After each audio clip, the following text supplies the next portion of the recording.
So before I present my prepared remarks, a few words about how I started my day. I received a phone call a text from Michael Chambron from Secure Community Network. He's our go-to security person on all matters. Any program we ever create, we consult with him first. And he tells me that over the weekend, a synagogue in our region reported that an individual wrote the phrase, "From the river to the sea, Palestine will be free," on the front of their building.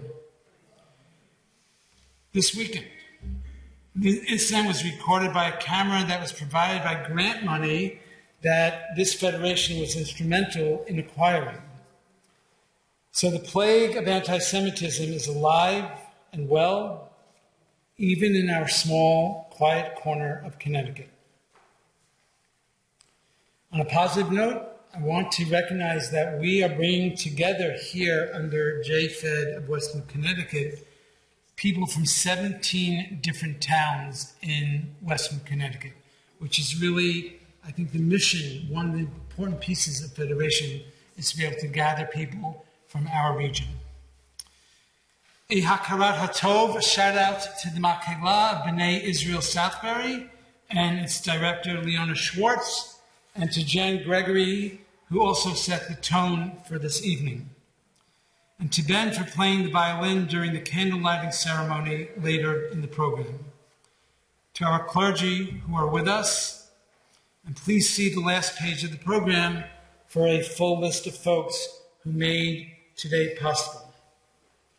A shout out to Rachel Albert, even though I'm sure she would not want me to say this, who's really been working hand in hand with Lev, our program manager, and me in making this event a success. And our deepest, and this is loud and clear, our deepest appreciation goes to the Faye and Max Schwartz Yom HaShoah Memorial Fund. These are people who many years ago saw the importance of enabling the Federation to create great, impactful, inviting Yom HaShoah programs for many years to come. The Faye and Max Schwartz Yom HaShoah Memorial Fund.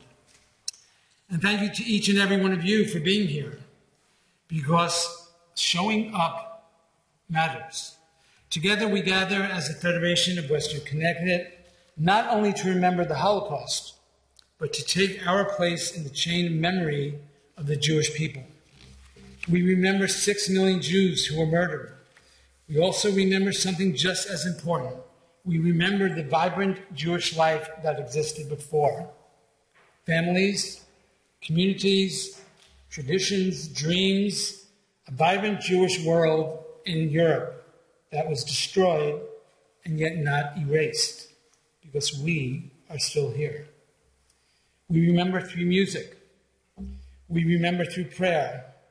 We remember by listening and learning from Professor Douglas, about whom you will hear more in the introduction given by Rachel. In a few moments, we will take part in our traditional candle lighting ceremony. As each flame is kindled, we should pause and understand what it represents. The candle does not represent a number, but a life, a child, a parent, a grandparent, a name, a face, a story that deserved a future. We light the candles in memory of those who were murdered, who resisted, and we light them for the survivors who carry unimaginable pain and rebuilt Jewish life here in America. We light the candles for ourselves as a promise that their lives will not be reduced to history and that their memory will not fade into silence. A promise that we will carry their light forward. There's something powerful about a single flame. Think about it. It is fragile and yet endures. It flickers, does not go out. Kind of like the story of our Jewish people. Each song we hear and heard tonight is more than a melody. It is a voice that was silenced, now carried forward by us. Each prayer is more than words. It is a promise that those who were lost are not alone, that their memory lives within us. In our presence here tonight, that is the most powerful statement of all. As fewer and fewer survivors are part of our community and able to share their stories, the responsibility is no longer only theirs, it is shared with us. Ours to tell the stories, ours to stand up to hatred, ours to ensure that memory leads to action. Because Yom HaShoah is not only about the past, it is also about who we choose to be today. A people who remembers, who stands together, who does not turn away. So tonight, let us listen deeply, let us feel deeply, and let us leave here not remembering only, but to be more and more committed. Thank you for being here. We now turn our attention to the Makayla of B'nai Israel for 2 songs.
each have our own reasons and our own necessities and our own desire and our own connections to have come together on this night.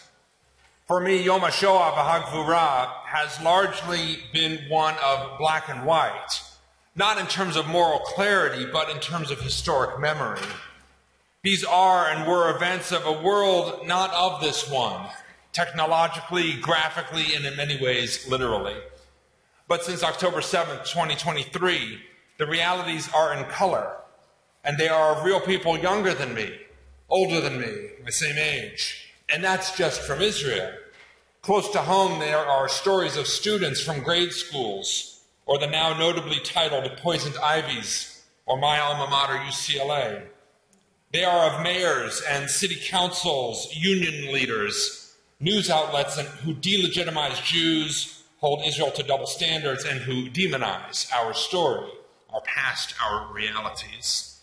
Yom HaShoah v'Hagvura used to be in black and white for me, something put on the Jewish calendar to commemorate what was, to honor the dead and those who resisted, to hold the survivors we know or knew, and recall the mighty who fell trying to save our people. Yom HaShoah v'Hagvura was a day to call out never again, and as someone born in 1968 to think how lucky I am to be alive now and not then. It isn't so black and white for me or any of us anymore. Yom HaShoah is as much about today as it is about yesterday. No sooner had we put away our groggers used for drowning out the name of Haman when another one of Amalek's descendants drove into the largest Reform synagogue in America with enough firepower to destroy an entire preschool because you fulfill a destiny to remove the Jewish state by murdering Jewish children having snack in suburban Detroit. We gather tonight because we are a remembering people. We have a rich and important and at times tragic history. But even more importantly, we have memory. We have each other. And in response to current needs, we have agency. And so on this evening, as an opening prayer, I share a vow by Israeli poet Avraham Shlonsky. Al da'at einai shera'u et hashchol, va'amsu za'akot al libi hashchoach, al da'at rachmai, shehoruni limchol ad ba'u yamim she'ayamu min lisloach, nadarti haneder, lizkor et hakol, lizkor v'davar, lo lishkoach. In the presence of eyes which witnessed the slaughter, which saw the oppression the heart could not bear, and has witnessed the heart that once taught compassion, until the days came to pass that crushed human feeling, I have taken an oath to remember it all, to remember, not once to forget. Forget not one thing to the last generation, when degradation shall cease, to the last, to its ending, when the rod of instruction shall have come to conclusion, an oath.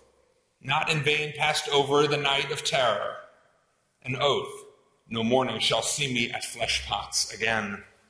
An oath, lest from this we learned nothing.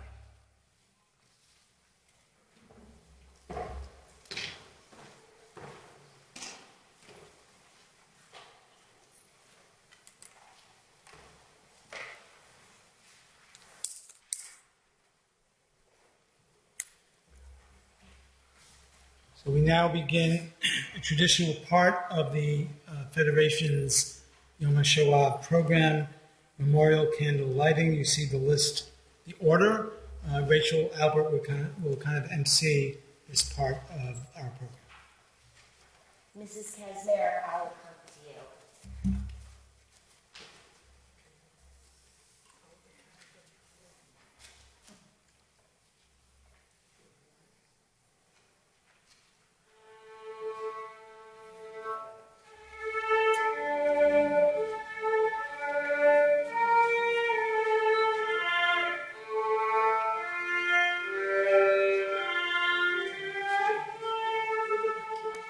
If there are any other first-generation survivors, please come and light a candle. Second-generation survivors, please come.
There are third-generation survivors.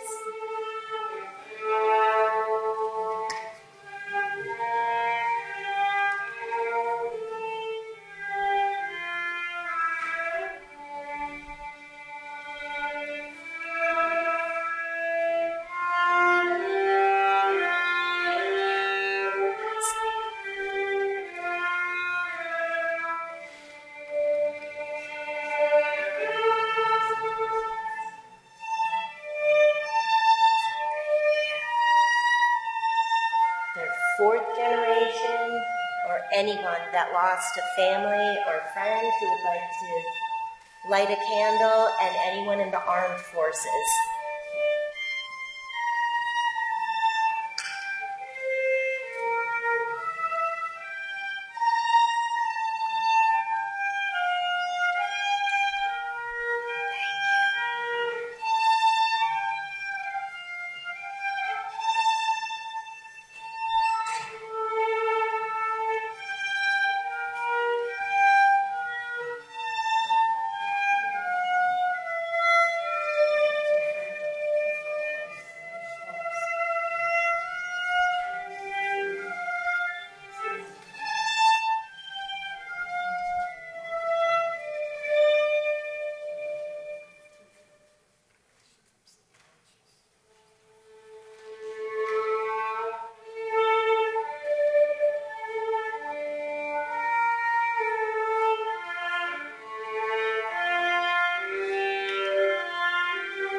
As we gather here to mark Yom HaShoah, we are reminded that memory is not only about the past, as Rabbi Cohen taught us, from black and white to color, but also about the present.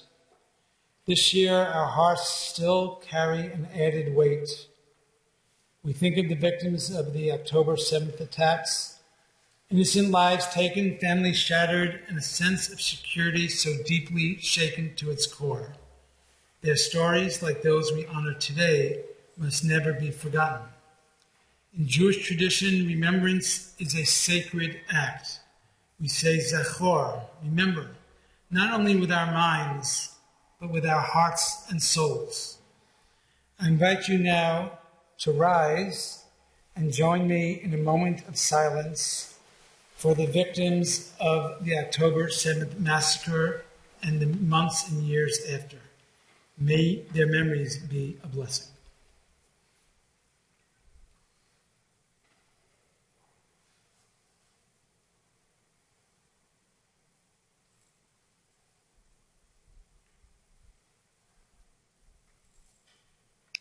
Please be seated.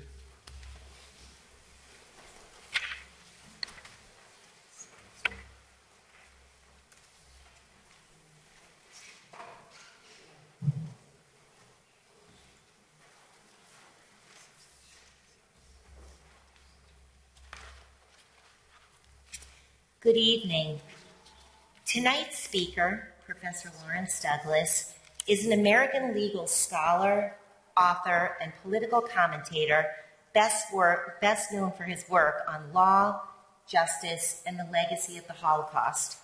He is the James J. Grossfeld Professor of Law, Jurisprudence, and Social Thought at Amherst College. A prolific writer of many books, both fiction and nonfiction, his work spans historical Nazi war crimes trials, modern political crises, and international justice. He is the recipient of the Berlin Writing Prize and numerous prestigious fellowships. Professor Douglas will discuss the evolution of international jurisprudence and the legal challenges of prosecuting state-sponsored atrocities as explored in his recently published book, The Criminal State. A man of words and actions, Professor Douglas is one of the very few faculty at Amherst College supporting Jewish students and fighting anti-Semitism on campus. Tzedek, tzedek, tirdof, justice, justice shall you pursue. Please join me in welcoming Professor Lawrence Douglas.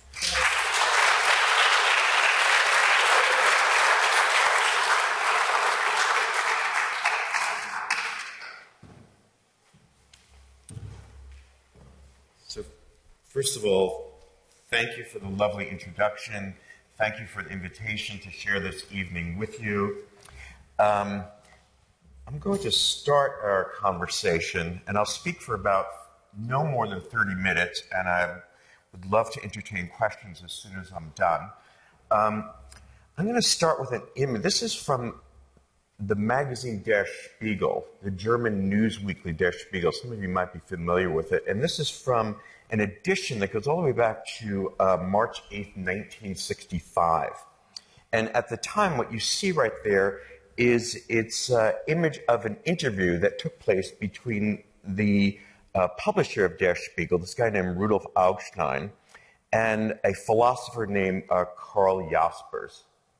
And the topic of this interview, and the interview actually runs for 16 pages, it's kind of almost unimaginable length these days in a news weekly, but the interview runs for 16 pages, and the topic of the interview was whether Germany's statute of limitations for murder should be lengthened. Now, that hardly sounds like the topic for a profound discussion between someone who is arguably the most important publisher in Germany at the time and a person who was arguably the most famous living philosopher in Germany. And yet this topic of the statute of limitations had emerged as a topic of passionate domestic and international debate. Because by the terms of the Federal Republic, and again, remember, we're talking about West Germany at the time, back in 1965. So by the terms of the West German Criminal Code, the prosecution for every crime was controlled by a statute of limitations. So, for example, assault and battery was controlled by a 5-year statute of limitations. And the most severe crime, murder, well, that was controlled by a 20-year statute of limitations. So if you think about it, that meant that in 1965, when this interview took place, the 20-year statute of limitations on the murder prosecution was about to toll on all Nazi-era crimes. So without some kind of statutory extension by the German legislature, come May 8th, 1965, that is the 20th anniversary of the end of the war in Europe, that date would have signaled the end to all prosecutions in the German Federal Republic for any crime involving the Holocaust. And again, maybe this is already clear, but then thereafter, German prosecutors would be absolutely powerless to bring charges against anyone who planned, perpetrated, and facilitated the destruction of the Jews of Europe. And this is actually the cover story of Der Spiegel at that time, and that term Verjährung simply means expiration. And by that, they're referring to the expiration, the looming expiration of the statute of limitations. So this is how matters stood at the time that Augstein interviewed Jaspers. And at the beginning of the interview, Augstein, the publisher, asked the philosopher to bear the following question in mind. So this is now the publisher asking this question. During the conquest of Jaffa, Napoleon took 3,000 prisoners, and to save on powder and bullets, he had them all bayoneted to death. Many of these captives were in the company of their families, and these families were also slaughtered with bayonet.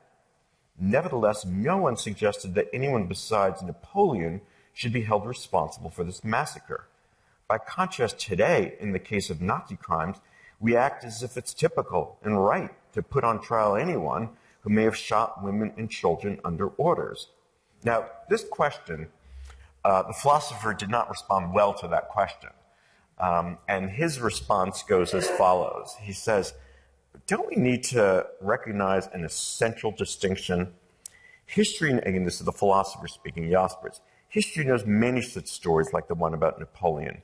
In this case, the representative of the state, Napoleon, he certainly committed a crime.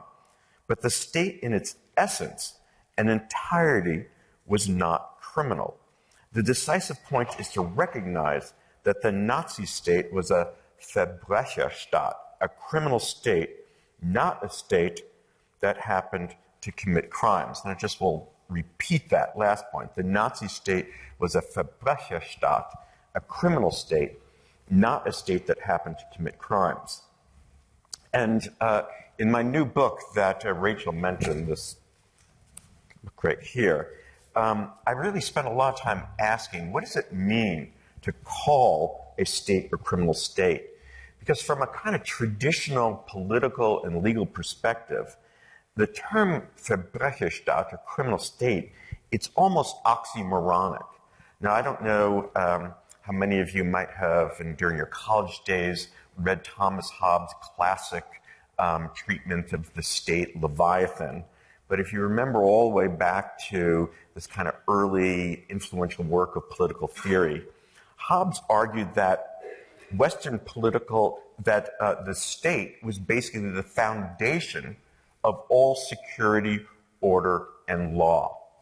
And that was kind of an understanding that had evolved throughout kind of Western political and legal thought.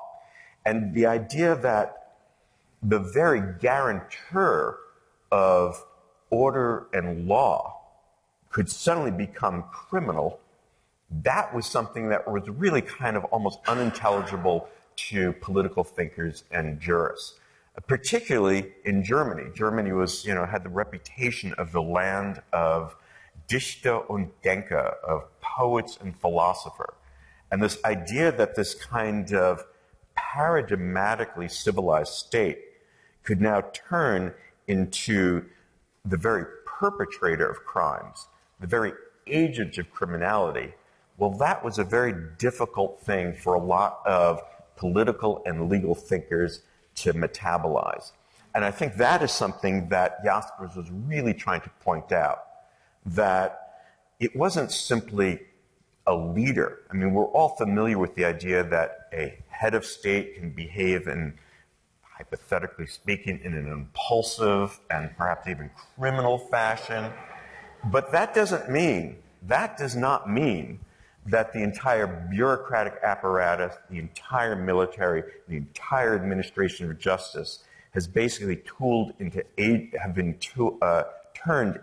agents of criminality itself. And this was the kind of task, how to deal with this kind of criminal state that faced prosecutors at Nuremberg. This is the image from the Nuremberg trial. I'm not going to necessarily presuppose that you have any detailed knowledge about the Nuremberg trial. If you recall, this is a trial that already took place very soon after the surrender of the Nazis in May. The trial had already started by November 1945 and then ran roughly 11 months until the fall of 1946. Recall this was a collaborative prosecutorial enterprise of the United States, Britain, France, and the Soviet Union. It was the very first international criminal trial in human history, very first in human history. And in the dock, as some of you might be familiar, there were physically 21 leading Nazi functionaries in the dock. Obviously, Hitler wasn't there, Himmler wasn't there, Goebbels weren't there, they had all committed suicide, but you did have, and he's kind of like in the far left corner of your screen, you have Goering, who for a long time was the second in command. You have this Joachim von Ribbentrop, who was the foreign minister. You have this Wilhelm Keidel, who was the head of the military. So you can almost imagine an equivalent trial in the United States that would involve, something like J.D. Vance being on trial and Pete Hegseth being on trial and Mario, who did I just blank on? Yeah, Marco Rubio also being on trial. And again, this is just hypothetically speaking, right? But that's kind of the equivalent level of major functionaries that we find on trial in Nuremberg. And the lead prosecutor at Nuremberg was Robert Jackson. And Jackson had taken a leave from his position as Associate Justice on the U.S. Supreme Court to run the U.S. prosecution at Nuremberg. And in his famous opening address at Nuremberg, Jackson specifically tried to draw attention to the unusual legal challenge of trying to put on trial functionaries of this criminal state. And he put it this way. So Jackson said, civilization asks whether law is so laggard as to be utterly helpless to deal with crimes of this magnitude by criminals of this order of importance. And the trial offered, I think, a distinctive answer to that challenge that Jackson articulated. I think Nuremberg insisted that law was adequate to the task, that it was adequate to the task, but the effort would require extraordinary legal innovations. And in particular, mastering the problems of this criminal state would require, first and foremost, novel categories of wrongdoing. And the first crucial legal innovation to emerge out of post-war efforts to hold perpetrators and collaborators of the Holocaust legally accountable was this concept of crimes against humanity.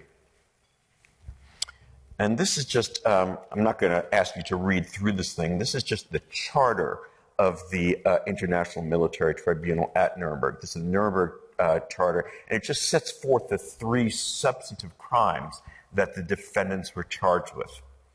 And what you'll see is the very first charge is it's not crimes against humanity. That's actually the third charge down. The very first charge is that the defendants had committed what was called crimes against peace. That is, that they had launched an aggressive war in violation of international law. And in fact, from today's perspective, I think we very often think that the Holocaust was the main charge that was brought against the defendants at Nuremberg. If any of you saw this recent and unfortunately pretty mediocre film called Nuremberg, you would come away thinking that the main charge, that this was largely a trial about the Holocaust. In fact, the principal charge was this allegation that the defendants had waged this war, this crime against peace, this war of aggression. But that said, Nuremberg was the first trial in history to confer judicial recognition on that third category that we see there, namely crimes against humanity. And Allied prosecutors used this somewhat innovative charge to introduce really a pretty impressive array of evidence of the Holocaust before the Nuremberg Tribunal.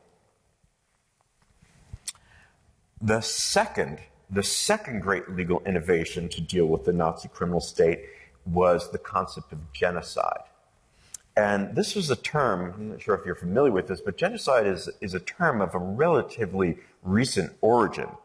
It was only coined in 1944 by a Polish-Jewish jurist named Raphael Lemkin. At the time, Lemkin, he had already fled from Poland to the United States. He was working as an advisor to the U.S. War Department and also teaching at Yale Law School. And he came up with this new term to describe the treatment of Jews in occupied Europe. And what he did is he took the Greek term for group, genus, and some of you might remember from biology, like genus, species, so it's that term group, genus, and he wedded it with a Latin term for killing side, like suicide, homicide, and he came up with this new term, genocide. And the idea for Lemkin was that genocide was meant to name something even worse than mass murder. In his words, it was meant to denote, quote, the destruction of the essential foundations of the life of groups with the aim of annihilating the groups themselves. And we should just note that at Nuremberg, genocide was not yet listed as one of the crimes, because remember, the term had only been coined a year before the Nuremberg trial started. But already by 1948, very rapidly, 1948, genocide becomes its own independent crime in international law with the framing of the UN Genocide Convention of 1948. In fact, the Genocide Convention of 1948 is the very first convention that's framed by the newly created United Nations.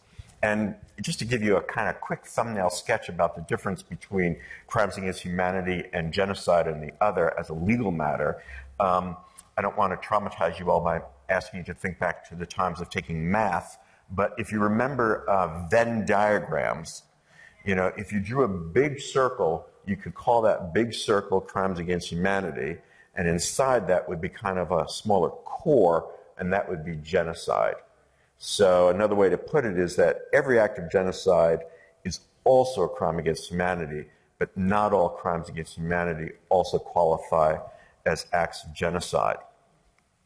And these two new incriminations, crimes against humanity on the one hand and genocide on the other, they really gave prosecutors powerful tools to pursue perpetrators of Nazi atrocities.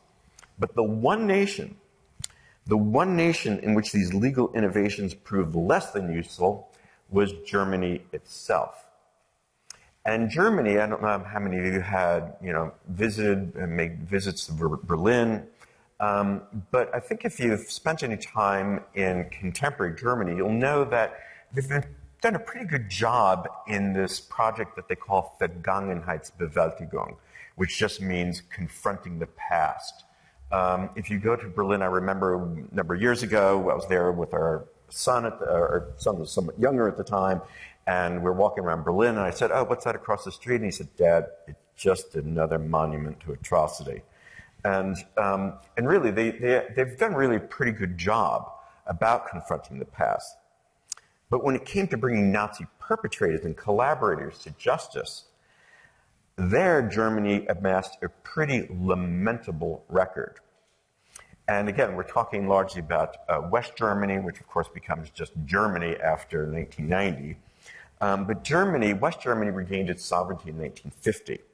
And in the 75 years since, Germany has launched about 120,000 preliminary investigations of persons who were implicated in Holocaust-related crimes.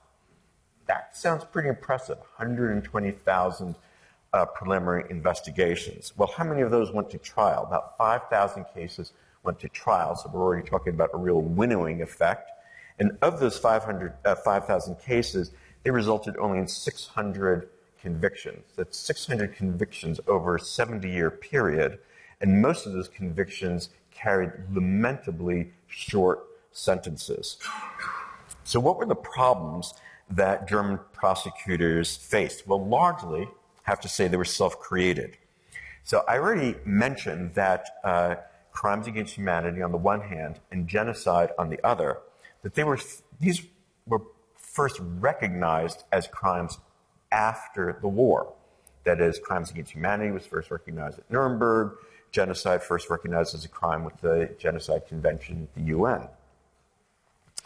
As a consequence, soon after Germany reclaimed its sovereignty in 1950, its courts concluded that charging former Nazis with these crimes would violate the bar against using law retroactively to prosecute a person.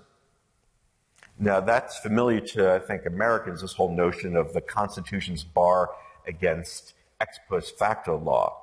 But I just want to make sure that we all get this straight.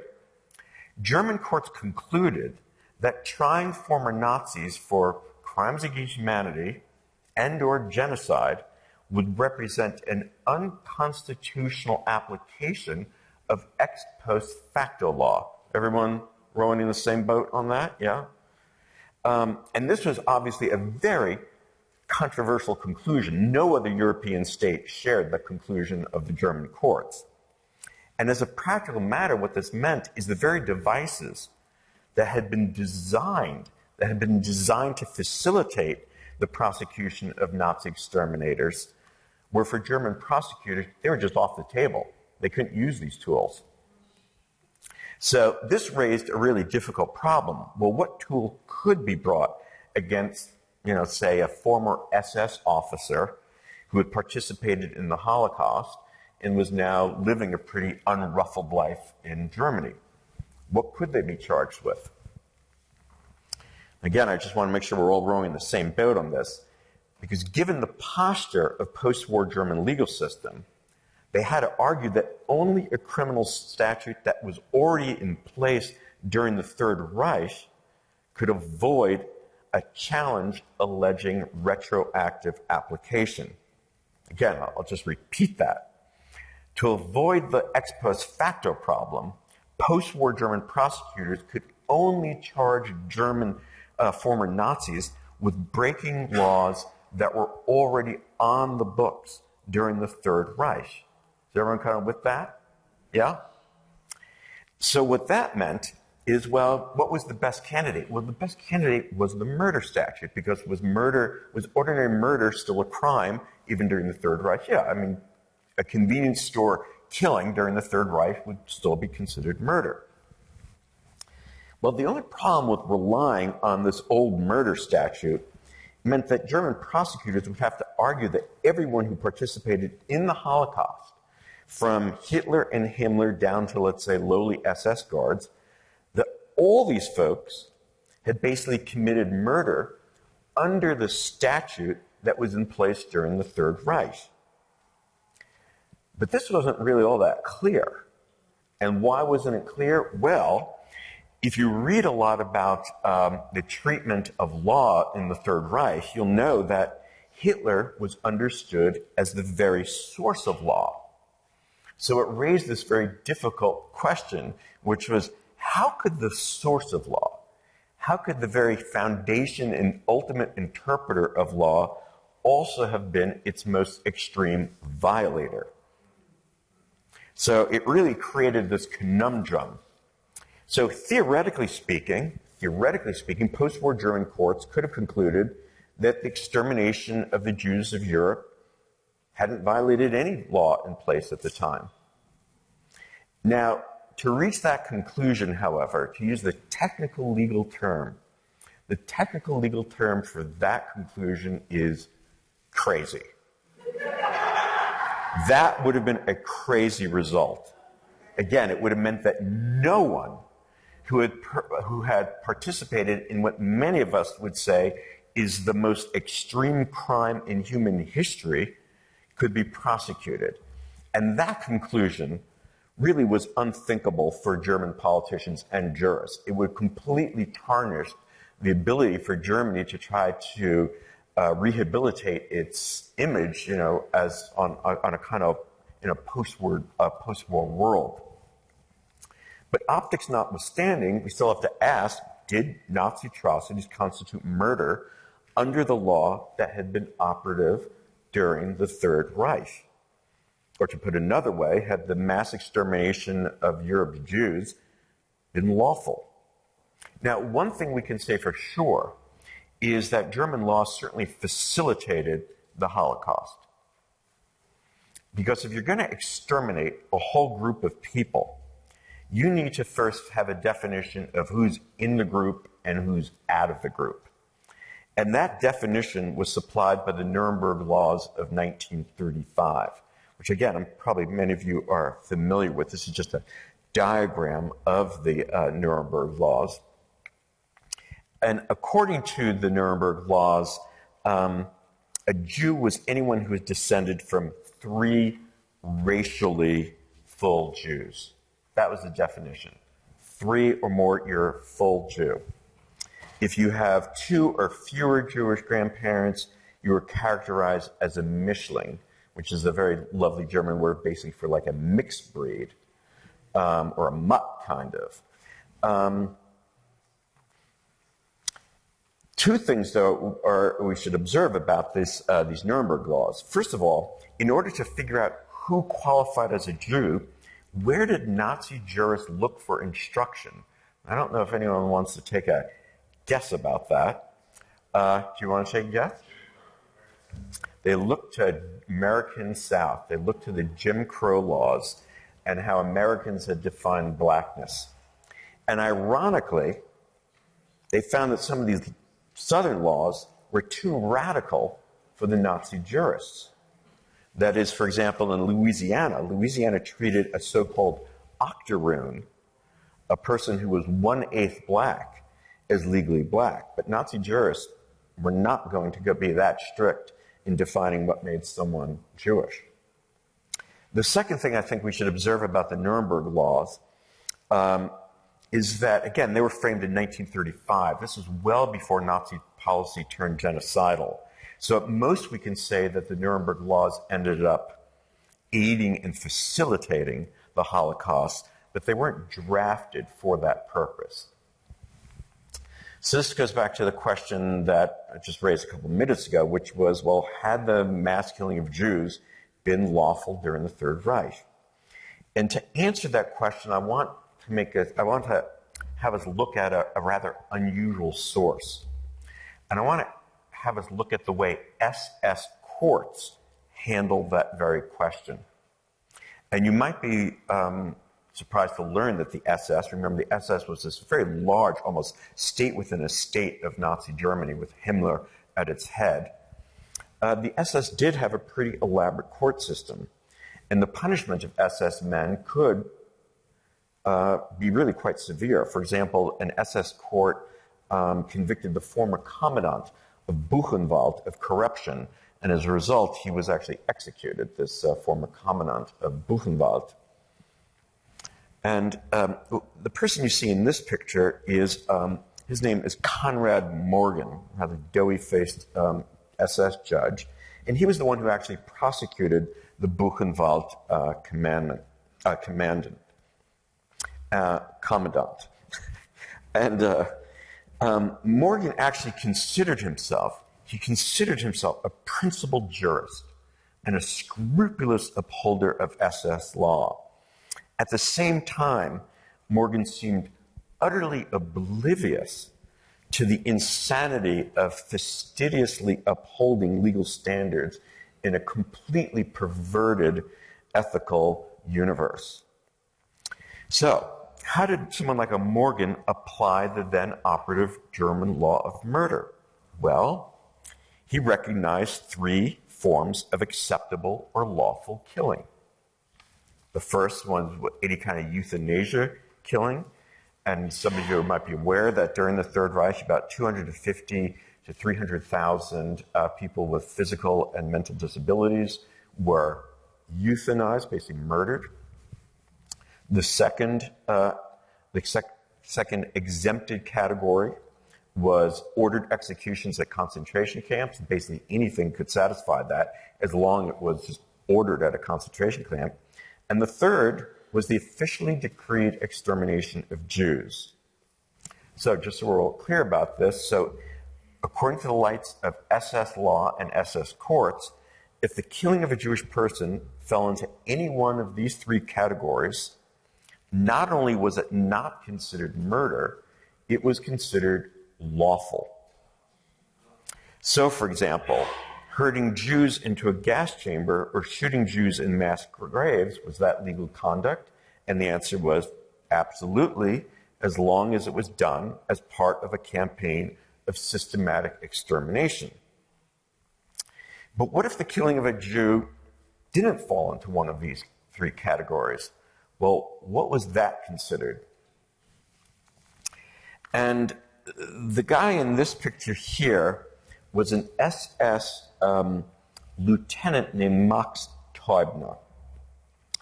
And Teubner was actually prosecuted by the SS for engaging in the sport killing of Jews. Basically, he was the head of a small little outfit, and they would basically take Jews and kind of just shoot them in the forest and just kind of like kill them off. And the SS court held that that kind of sport killing, well, that violated the German way of conducting the necessary, again, this is a quote from the court's judgment, of the necessary extermination of the worst enemy of our people. Indeed, in killing for sport, Teubner had, again, this is language from the court, he had engaged in Bolshevik methods. So this kind of irony of kind of like associating the enemy's method of killing as opposed to the good SS orderly way of killing. So, in engaging in Bolshevik-style blood sport killing, had Teubner committed murder? No, that's not what the court concluded. I don't know if anyone wants to take a guess. So anyone want to guess what he was convicted of? What? I heard someone say. Yes, breach of troop discipline. Exactly right, breach of troop discipline. And it was characteristic of the way SS courts treated the unauthorized killings of Jews, either as disorderly conduct or lack of troop discipline. And as a result of his sport killing, he was punished with 1 year of prison. Now, if we go back to the post-war German trials of those accused of perpetrating and assisting in the Holocaust, a lot of those trials, they actually showed some disturbing continuities, but of course also important breaks with SS jurisprudence. So the most important break was that post-war German courts kind of reversed the SS handling of extermination. And in post-war German courts concluded that the jurors concluded that SS exterminators could be charged with the murder statute, under the old murder statute that had been on the books in the Third Reich.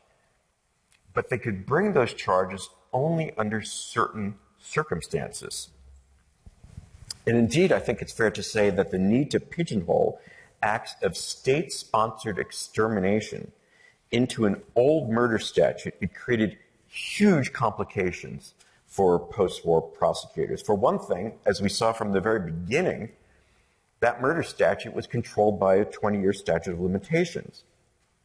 And I'm not going to go into great deal of detail about this, but ultimately the German legislature did lift the statute of limitations for murder and basically now made murder what's called an imprescriptible crime, no statute of limitations at all. But they engage in endless debates about whether they should lift the statute of limitations on murder or not. Another complication arose from the holding of the German High Court in 1969, and this involved an appeal that was brought by Auschwitz functionaries who were convicted at the who were convicted in 1965 in this Frankfurt Auschwitz trial. And I'm not sure if that's a trial that's familiar to any of you, but the Frankfurt Auschwitz trial, it certainly remains the most famous Holocaust trial that was ever conducted in Germany. It's kind of the German equivalent of the Adolf Eichmann trial in Jerusalem in 1961. And the trial was actually organized. The prime mover behind the Frankfurt Auschwitz trial was the state attorney general, a guy named Fritz Bauer, who actually was a survivor. Bauer was German. He returned to Germany. He was Jewish, returned after the war. He became the state attorney general. And he was really the architect of this Frankfurt Auschwitz trial. And he believed, Bauer strongly believed that, and again, this is a quote for him, that any SS officer who served at Auschwitz could and should be charged with complicity in murder because Auschwitz had functioned as a unified criminal complex designed to exterminate. So that was his legal understanding. And that was the legal understanding that the German High Court, in this appellate matter in 1969, it rejected that understanding. And instead, what the German High Court said is that, well, Auschwitz is a place where undeniably thousands upon thousands of separate crimes occurred, but each one of those separate crimes needs to be proven independently. Now, if you think about that, that made prosecution virtually impossible, because without evidence of a specific act of murder by a specific SS guard, prosecution was basically impossible. And typically, the only guards who could be prosecuted were those who had distinguished themselves through excessive cruelty or sadism, kind of your paradigmatic Hollywood vision of the SS sociopath. That kind of guard could be prosecuted. But the overwhelming majority of run-of-the-mill SS guards, they couldn't face any charges at all as a result of this ruling. And this very problematic case law from 1969 basically remained on the books for 4 decades. And it was only changed with the conviction of this John Ivan Demjanjuk by a Munich court in 2011. And I'm not sure if some of you might be familiar with this name of Demjanjuk. I actually wrote an earlier book about the Demjanjuk trials. But it was only with Demjanjuk's conviction that German courts finally accepted the proposition that anyone who served in an SS extermination camp could be charged with complicity in murder. Why? Because that had been their job. That had simply been their function. Now, what can we say about this course correction that took place in 2011? On one level, I think we can say, better late than never. And yet, of course, if we just do the actuarial math, we realize that by the time that the courts reversed themselves in this Demjanjuk decision, the overwhelming majority of perpetrators and accessories in the Holocaust had passed away, escaping German justice. And for those of you who are inclined to cynicism, you might say that was no coincidence. So I think I'll just I think I promised to in about 30 minutes in, and I'd be delighted to answer whatever questions you have. So Rachel, and then everybody walking out the microphone, so Rachel will be on one side, but will be on the other. Can I just give 1 second?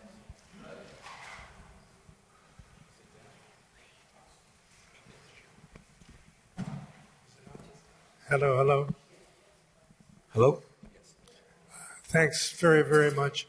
I'd like you to talk about the present International Criminal Court is a conundrum to me because it sounds like a great idea, but there's certain countries that don't recognize it. And so it's a very confusing concept and a confusing world we live in if there basically is this court with these high ideals with no actual power. Yeah. So, as you recall, as some of you might recall, Nuremberg was what we call an ad hoc court. And by ad hoc court simply means that it was constituted for a particular set of defendants, a particular set of crimes, and as soon as the prosecution was over, folded up shop. And some of you might also be familiar that there was a UN tribunal that was established to deal with crimes that took place in the former Yugoslavia. There's another one that was constituted for the purposes of dealing with the genocide in Rwanda. And then, your name is Dan. As Dan points out, we also have this International Criminal Court, which came online in 2002, and that's a permanent institution. So as opposed to these other ad hoc courts that we've had, this is meant to supplant the need to always kind of reinvent the wheel every time some kind of global atrocity takes place. The problem with the ICC, as Dan points out, is there are some very prominent nations that are not members of the ICC. And perhaps most disappointingly, the United States is not a member. And if you look at the United States was the prime mover behind Nuremberg. It was really the prime mover behind the Yugoslavia and Rwanda tribunals. And the United States has had a very, I would say, kind of lurching relationship that under, for example, George W. Bush and under Trump, it's had a very hostile, antagonistic relationship with the ICC. Under Obama and Biden, it had a more conciliatory relationship with the ICC. And in my mind, it's unfortunate. We're not the only country that's not participating. Russia doesn't participate in it. China doesn't participate in it. India doesn't participate in it. Pakistan doesn't participate. Israel does not participate in it. But it's, there are issues. Can international criminal law be used for political ends? Absolutely. It can certainly be politicized. At the same time, do I think that the United States has enough power and prestige, or it did, in the world, that it could still play a very positive role in participating in the ICC? My own view is it could and should.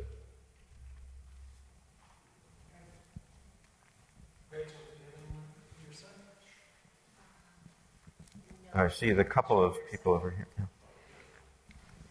Thank you so much. It's just incredibly informative. No, thank you. What you said.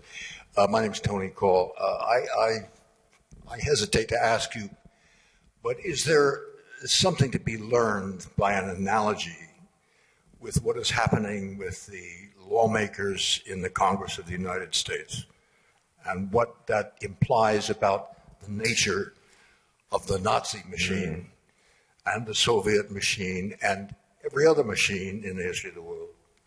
Yeah, no, it's a great question. One thing I usually try to tell my students is I usually say we have to avoid the reductio ad Nazium. And by reductio ad Nazium, I just mean that everything ends up as the Third Reich. And I've talked to many people. Many people have said that, are we in our Reichstag moment? Are we in the, And I do think American constitutional democracy has a much, much stronger and pedigree than you had in Germany during the Weimar Republic. And, if you look, for example, at the work that not necessarily the Supreme Court, but lower federal courts in the United States have done over recent months, you can't find anything equivalent happening like that in Nazi Germany. I mean, the federal courts have really kind of exerted a very important break on what we might describe as abuses of power. So in no ways would I describe our present administration as a criminal state. I mean, I really think of criminal state as something which is basically almost like a genocidal state. That said, have we seen a kind of, in my mind, shocking erosion of the norms that I think we assumed were in place in a constitutional democracy? And the answer is yes. And have we seen the kinds of behavior of people out of either cowardness or opportunism that probably explains a lot of people's behavior in the Third Reich? And I think the answer is yes. I mean, I think some of the stuff that's going on, in particular, the place where I'm most familiar with is with the Department of Justice. And some of the stuff that's going on there is absolutely shocking. I mean, really, really shocking. And, I don't think the removal of Pam Bondi is going to change anything. And the amazing thing is, with Pam Bondi, it's not as if she was removed because she had some kind of line in the sand that she wasn't going to cross. It was simply that she wasn't as effective as Trump wanted her to be in pursuing his agenda. So, I do think, some of the behavior that we see in Congress and in people within this administration goes a long way to explaining how things go bad, and fortunately they haven't gone that far, and hopefully not irretrievably bad in this country, but they can go bad in ways that I think many of us probably have been shocked by the degree to which norms that we thought were, well, you can't do that and get away with it. And he's been able to do it. Yeah. Yeah. I see a hand over here. Oh, here's the mic.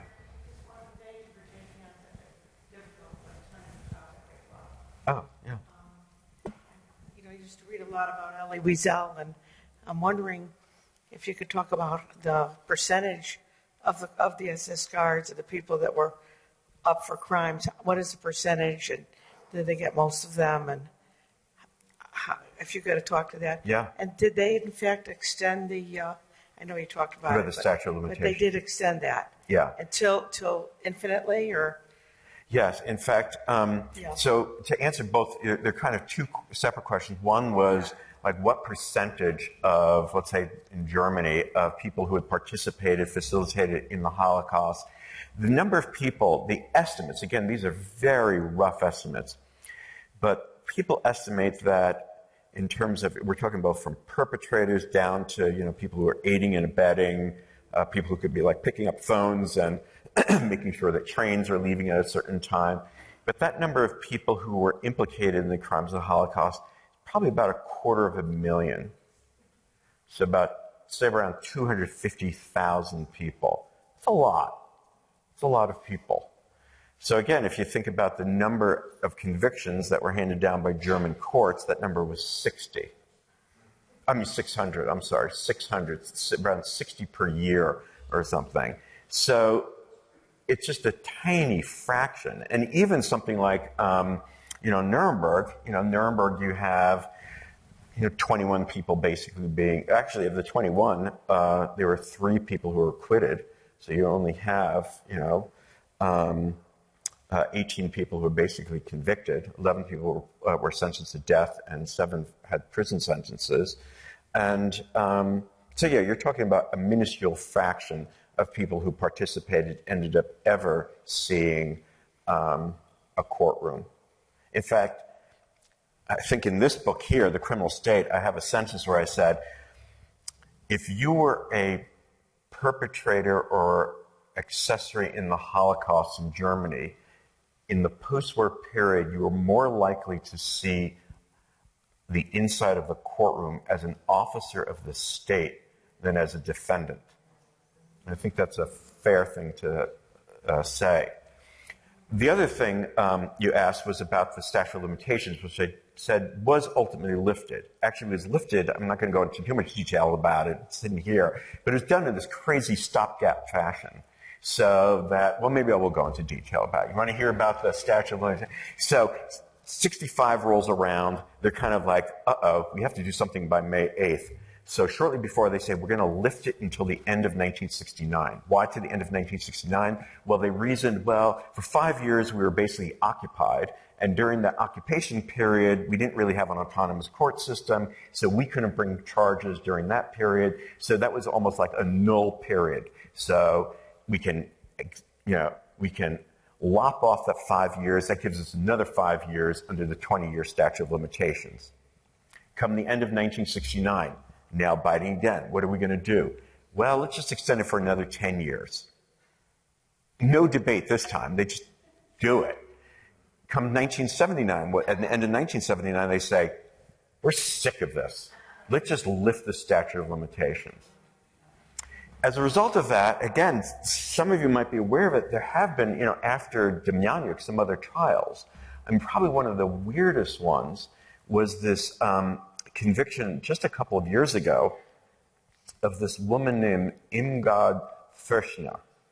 And Fürchner had been the secretary to the commandant at the Stutthof camp. Stutthof was a concentration camp outside of what's now Gdansk, there, and it was Danzig. And she was tried and convicted under that new theory that I mentioned, that basically anyone who participated at any level was implicated in a killing machine. So she was convicted. But here's the really bizarre thing about that prosecution. So she was 97 years old at the time that she was convicted. But she was tried in juvenile court. And why was she tried in juvenile court is because when she started her service, she was 17, which wasn't yet the age of maturity in German law. And so you have this bizarre kind of thing of a 97-year-old woman being tried in juvenile court. Now, other questions? Oh, yes, about Elie Wiesel. Well, again, Elie Wiesel, you have many of these, very important people and writers who, were dedicated to keeping alive the memory of the camp experience. Another, a book that I think is an absolutely fantastic book that, in fact, early on when I was in law school, really got me kind of on the subject was, you might know Primo Levi's book, If This Is a Man. Fantastic book. Very, very moving an incredibly soberly written account of his experience at Auschwitz. Also, another Primo Levi book called The Drowned and the Saved. Also, a wonderful collection of essays I recommend. Other questions? So our What? professor That's will it? be. No, I'm sorry. That's okay. That's okay. Yeah. Our professor will also be around afterwards, signing books, talking about the book after I'd the be happy to program sign.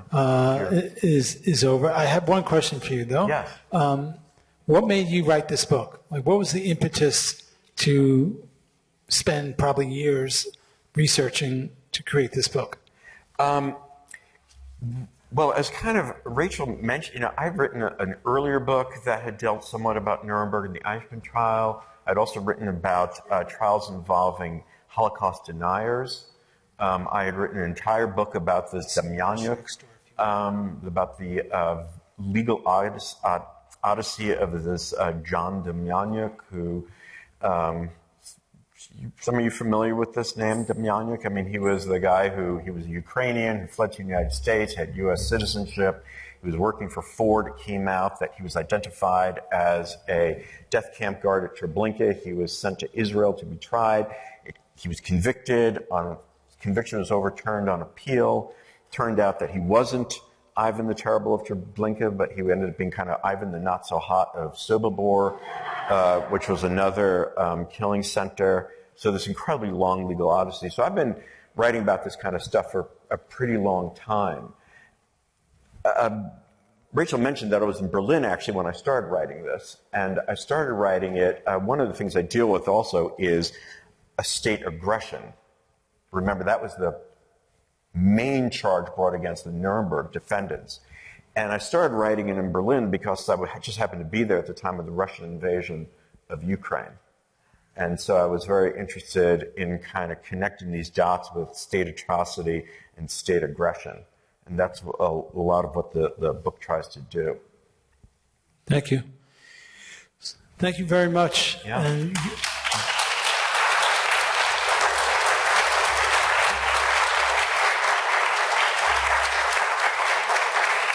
there's certainly a strong Jewish tradition of learning something new every day. So I think all of us could walk out of here learning something very new that most of us did not know about. So thank you. Yeah, my pleasure. Thanks. Yeah, thank you. Yeah, thank you.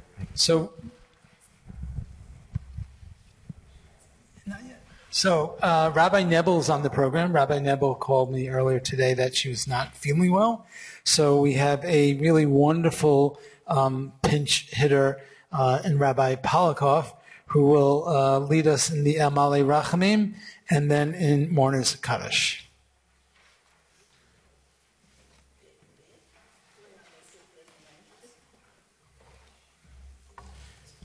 Friends, there are prayer books underneath your chairs or in front of the chair in front of you. The El Malei Rachamim, God Full of Compassion prayer, will be found on page 530, page 530. We remember the victims, remember those who lost their lives, murdered, remember the communities that were decimated. For those who are able, we invite you to rise. Page 530.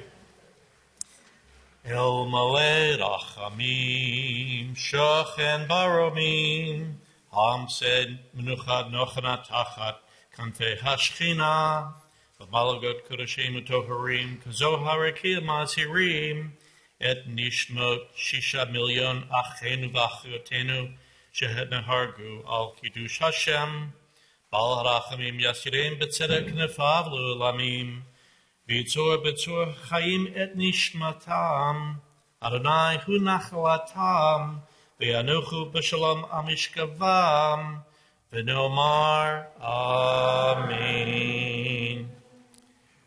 Remembering then, we turn to page 598 for the Mourner's Kaddish. We say it together, page 598. Yitgadal v'yitgadash shemei rabbah, v'yalma divrach cheruteh v'yamlich malchuteh, B'chaye echon, v'yod echon, v'chaye d'chol be'Yisrael, ba'agala u'bizman kari v'imru amen. Yehi shemei rabba mevarach le'olam olamei almaya. Yitbarach, v'yishtabach, v'yitpa'ar, v'yitramam, v'yitnaseh. V'yithadar, v'yitale, v'yitalal, shmei d'kodesha b'rechu. Le'ela min kol berchata v'shirata, tushbachata v'nachamata, damiran bi'alma b'imru, amen. Yehi shlama rabba min shemaya, v'chayim aleinu ve'al kol Yisrael, b'imru, amen. O say shalom b'mrumav, hu ya'aseh shalom, aleinu ve'al kol Yisrael, b'imru, amen. Zichronam l'bracha. May their memories be for blessing. And let us say, Amen.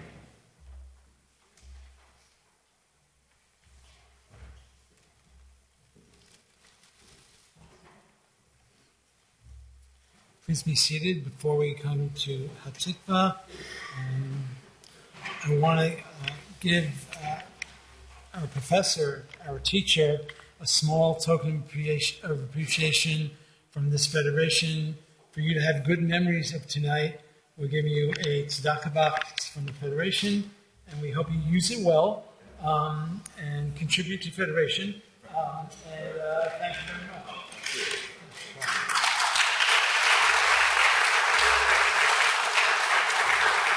So again, in a moment, we're going to go next door for some light refreshments. I do call your attention to another incredible Holocaust commemoration. Not going to be as powerful as tonight, but it's going to be held in Hartford on Friday morning. If you want any information about that, I'll be glad to share it with you. The organization running this event on Friday morning circulates around the state, working with different federations. I think our last time working with them was 8 or 9 years ago. So that will be available.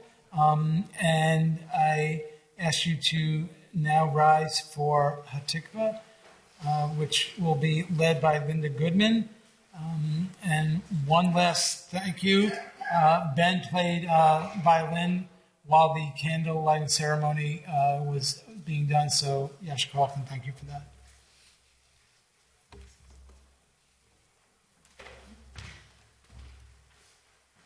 And the words to this are on page 678 in your prayer book if you do not know the words. Please. Oh, wonderful. They're going to be on the screen? Excellent. Okay. Please join with me. Kolo baleba enima nefesh Yehudi Omiya Vate Mizrach Adima Ailet Zion Sophia Od lo abdati patenu Hatifa bachnot apayim